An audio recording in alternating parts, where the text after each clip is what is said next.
Student, आज की important video में हम मियासिस जो कि anatomy and physiology first semester का यूनिट नंबर 3 का लेक्चर नंबर 2 था, तो इसकी हम सेकंड पार्ट पढ़ेंगे।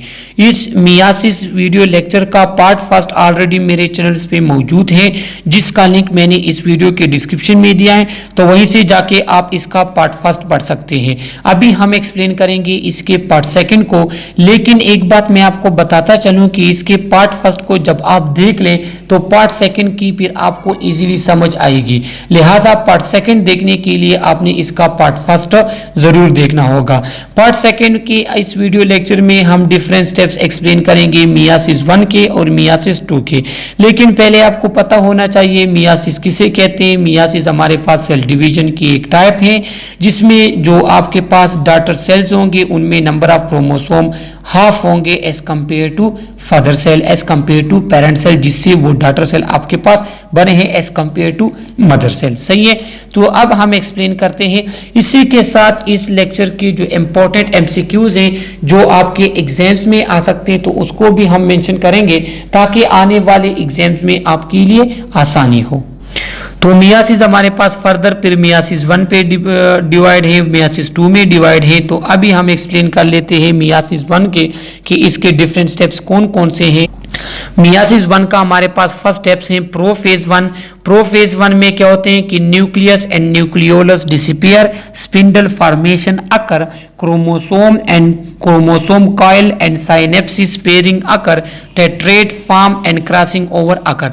देखो प्रोफेज में क्या होते हैं, प्रोफेज में आपके पास न्यूक्लियस और न्यूक्लियोलस डिसअपीयर होना शुरू हो जाता है और आपके पास जो क्रोमोसोम होते हैं वो फर्स्ट ऑफ ऑल तो रिप्लिकेट हो जाते हैं, उसके बाद क्रॉसिंग ओवर उसमें हो सकती है आपके पास प्रोफेज में। और क्या होते हैं कि इसमें टेट्रेट बनता है और क्रॉसिंग ओवर होती है, तो वो किस में होती है, वो प्रोफेज 1 में होती है। एमसीक्यूज के लिए आप याद रख लें। जो आपके पास सेंट्रियोल है तो वो साइड पे आ जाते हैं और ये क्या करते हैं, ये आपके पास इस सेंट्रोमियर के साथ अटैच होकर क्रोमोसोम को एक साइड पे खींचता है, दूसरा सेंट्रियोल उसे दूसरे साइड पे खींचता है।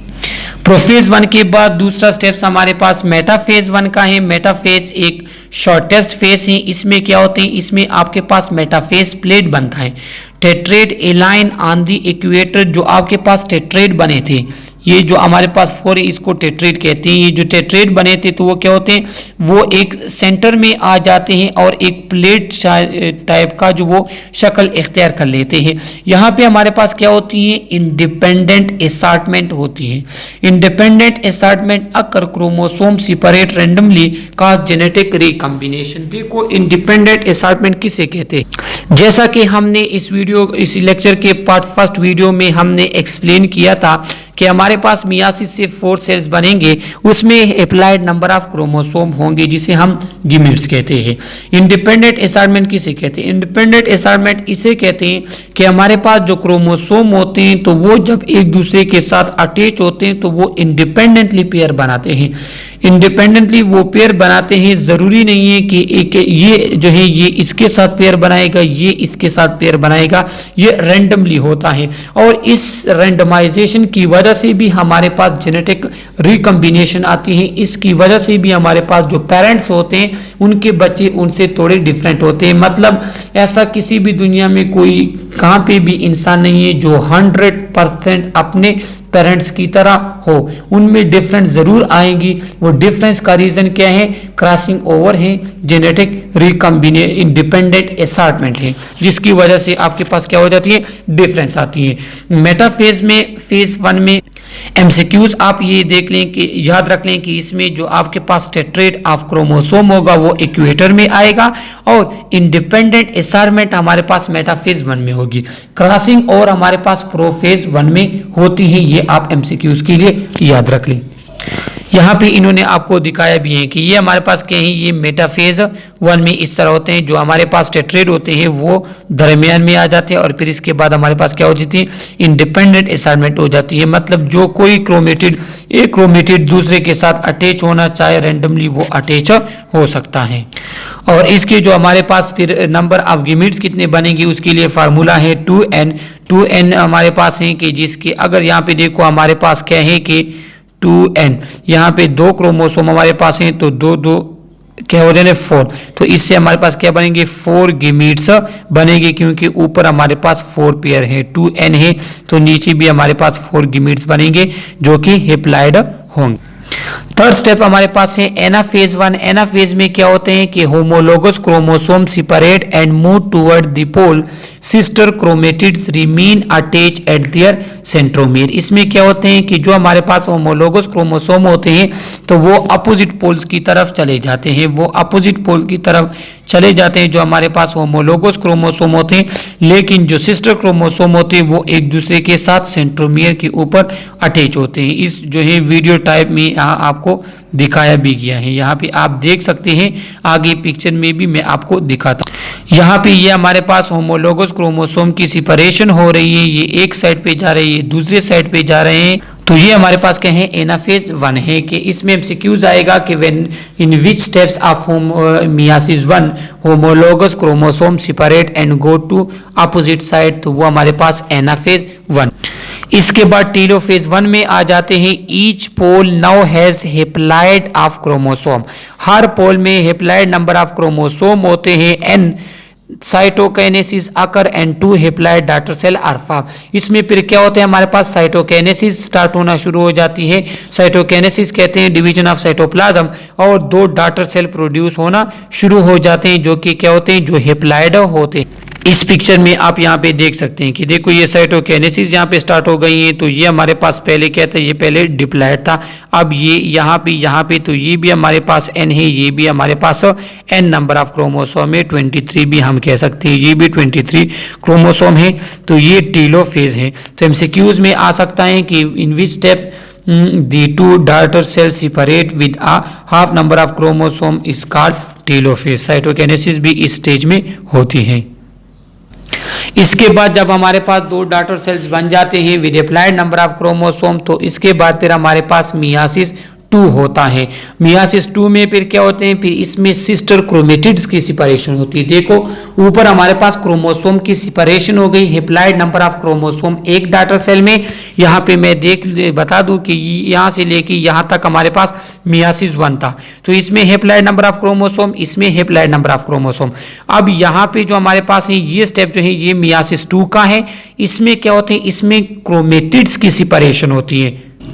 मियासिस 2 में क्या होती है कि इसमें इंटरफेज नहीं होता। जिस तरह मैंने आपको बताया था कि हर सेल डिवीजन से पहले इंटरफेज होता है, लेकिन मियासिस 2 के पहले इंटरफेस इसलिए नहीं होता कि वो इंतहाई फास्ट होता है, इंतहाई तेजी के साथ और इंतहाई शॉर्ट टाइम के लिए वो होता है। नो डीएनए रिप्लिकेशन इसमें नहीं होती, क्योंकि ऑलरेडी हमारे पास क्रोमोसोम हैप्लॉइड हो गए हैं। इसमें सिर्फ और सिर्फ क्रोमेटिड्स की क्या होती है, क्रोमेटिड्स सिस्टर क्रोमेटिड्स की सेपरेशन होती है। Remember meiosis 2 is similar to mitosis. MCQs में आ सकते हैं कि which type of meiosis is similar to mitosis, तो meiosis 2 is similar to mitosis. तो चूंकि हमारे पास मियासिस 2 की बात हो रही है, तो यहाँ पे फिर हम एक्सप्लेन भी करेंगे प्रोफेज 2, इसका स्टेप भी प्रोफेज 2 होगा। Prophase 2 is similar to the mitosis, nucleus and nucleolus disappear, chromosome condense spindle form. इसमें क्या होते हैं, ये भी हमारे पास माइटोसिस के प्रोफेज की तरह है कि इसमें क्या होते हैं कि क्रोमोसोम की कंडेंसेशन स्टार्ट हो जाती है, स्पिंडल फॉर्मेशन हो जाती है और स्पिंडल फाइबर अटैच होना स्टार्ट कर लेते हैं सेंट्रोमियर पे। मेटाफेज 2 जो है वो भी similar to metaphase of mitosis. Mitosis में हम एक्सप्लेन कर चुके हैं मेटाफेज किस तरह होता है, माइटोसिस का लेक्चर भी मेरे चैनल पे मौजूद है। तो इसमें क्या होते हैं कि इसमें जो क्रोमोसोम होते हैं they line up on equator, but this chromosome are not homologous chromosome. क्यों? क्योंकि होमोलोगस क्रोमोसोम तो ऑलरेडी डिवाइड हो चुके हैं, सेपरेट हो चुके हैं मियासिस 1 में, और यहाँ पे आपके पास क्या हो जाती है, मेटाफेज प्लेट बन जाता है। अब एनाफेज 2 में क्या होते हैं कि ये भी माइटोसिस के एनाफेज की तरह होता है कि इसमें क्या होते हैं कि जो आपके पास यहाँ पे इस पिक्चर में मैं आपको बता दूं, इस पिक्चर में आप देख लें कि ये स्पिंडल यहाँ सेंट्रोमियर के साथ अटैच हो गए थे मेटाफेज में। तो इसके साथ एनाफेज में क्या होता है, एनाफेज में ये इसको पीछे की तरफ खींचते ही इनको सेपरेट करना स्टार्ट कर लेते हैं। Same as anaphase in mitosis sister chromatids are separates, वो एक दूसरे से सेपरेट हो जाते हैं एनाफेज 2 में। टेलोफेज 2 हमारे पास स्टेप में क्या होते हैं कि same as telophase in mitosis nuclei and nucleoli reform spindle disappear. इसमें क्या होते हैं कि न्यूक्लियस आपके पास बन जाता है, न्यूक्लियोलस आपके पास बन जाता है, साइटोकिनेसिस आपके पास हो जाती है और 4 हेप्लॉइड डॉटर सेल प्रोड्यूस हो जाते हैं जिसे हम गीमीट्स कहते हैं। यहाँ पे मैं आपको पिक्चर में दिखा, ये आप देख लें टेलोफेज में ये होता है कि यहाँ पे ये साइटोकाइनेसिस यहाँ पे स्टार्ट हो गए और इससे 4 हेप्लॉइड जो है सेल्स बन चुके हैं जो कि हमारे पास मियासिस के एंड सेल होते हैं। ये भी हेप्लॉइड है, ये भी हेप्लॉइड है, ये भी हेप्लॉइड है, ये भी हेप्लॉइड है। फिर जब आपके पास फर्टिलाइजेशन होती है अगर ये स्पर्म से, तो हेप्लॉइड एग आपस में मिल के डिप्लॉइड बनाते हैं, सही है, फर्टिलाइजेशन में। यहाँ पे ये आपके पास क्या है, हेप्लॉइड नंबर ऑफ क्रोमोसोम है इन सेल में। तो यहाँ तक हमारे पास मियासिस था। मियासिस 1 भी हमने डिस्कस किया, मियासिस 2 भी डिस्कस किया। मियासिस के जो बैकग्राउंड थी, उसकी जो इनिशियल इंफॉर्मेशन थी वो हम फर्स्ट वीडियो में एक्सप्लेन कर चुके हैं। यहाँ तक हमारे पास मियासिस जो है वो खत्म हो गया। अब कुछ इंपॉर्टेंट जो हमारे पास टॉपिक्स वो हम डिस्कस करें इस यूनिट के। वेरिएशन की बात आ जाती है कि variation is also known as genetic recombination important to population at the raw material for natural selection. All organisms are not alike. Strongest, most fit survive to reproduce and pass on trait. क्या होते हैं कि हमारे पास variation होती है। Variation किस लिए, किस वजह से, क्रॉसिंग ओवर की वजह से होती है, हमारे पास इंडिपेंडेंट असॉर्टमेंट की वजह से होती है। जिसमें क्या होते हैं, जिसमें आपके पास तमाम ऑर्गेनिज्म अलग नहीं है, आने वाली जनरेशन में चेंजेस आते हैं और वो चेंजेस क्या है, वो नेचुरल सिलेक्शन के मुताबिक होती है। मतलब कि आपका ट्रेड जो है वो ट्रेड जो ज़्यादा ताकतवर आपको बना सकता है, जो आपको मौजूदा टाइम या फ्यूचर में आपको जो है सर्वाइव आपके लिए आसान बना सकता है, तो वो ट्रेड आपके पास होता है। और वो ट्रेड जिससे आपको नुकसान होता है, मतलब जिसका आपको फायदा नहीं होता, तो वो आपके पास क्या होते हैं, आगे नहीं जाते, वो ट्रांसमिट नहीं होते। तो इस टाइप आप वेरिएशन को कहते हैं जेनेटिक रिकॉम्बिनेशन भी इसे कहते हैं, और ये आपके पास मियासिस स्टेज में होता है। अब हमारे पास एक टर्म्स आता है एमसीक्यूज के लिए, आप याद रख लें कैरियोटाइप, कि हर इंसान का अपना एक कैरियोटाइप होता है। कि हमारे पास an organized picture of chromosome of human arrange in pairs by size from largest to smallest, कि आप एक लार्जेस्ट से लेके स्मॉलेस्ट साइज के एक सीक्वेंस में जब क्रोमोसोम की डिस्ट्रीब्यूशन करते हैं, उसका एक ऑर्गेनाइज्ड पिक्चर बनाते हैं, तो इसको कहते हैं कैरियोटाइप। अगर आप जीन्स का इस तरह पिक्चर बनाएंगे तो उसको जीनोटाइप कहेंगे, सही है। तो कैरियोटाइप इसे कहते हैं। तो ये डिफिनेशन आप एमसीक्यूज के लिए याद रख ले।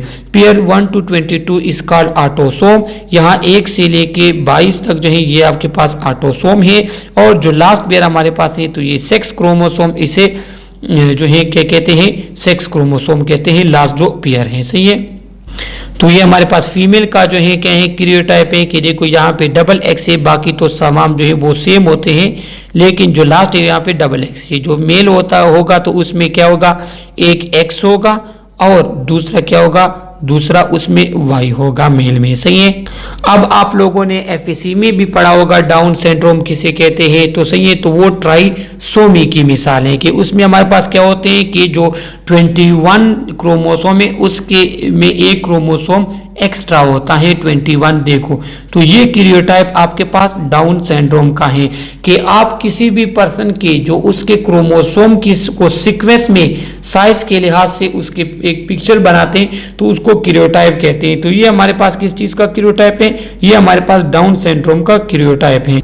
डाउन सिंड्रोम पर्सन की ये आपके पास क्या है, क्रोमोसोम का एक पिक्चर है।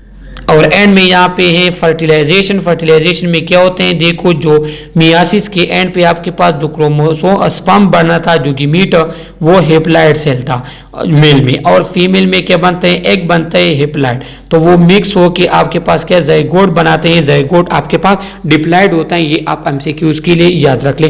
तो ये हमारे पास क्या है, ये हमारे पास मियासिस लेक्चर का पार्ट 2 था। पार्ट 1 भी मेरे चैनल पे मौजूद है, पार्ट 2 ये है। कोई भी क्वेश्चन हो आप थ्रू कमेंट हमसे पूछ सकते हैं। नर्सिंग और पैरामेडिक्स के तमाम वीडियोस लेक्चर के लिए आप हमारे चैनल को सब्सक्राइब करें। इस पे आपको एमसीक्यूज भी मिलेगी, स्किल्स वीडियो भी मिलेंगे। Okay, thank you.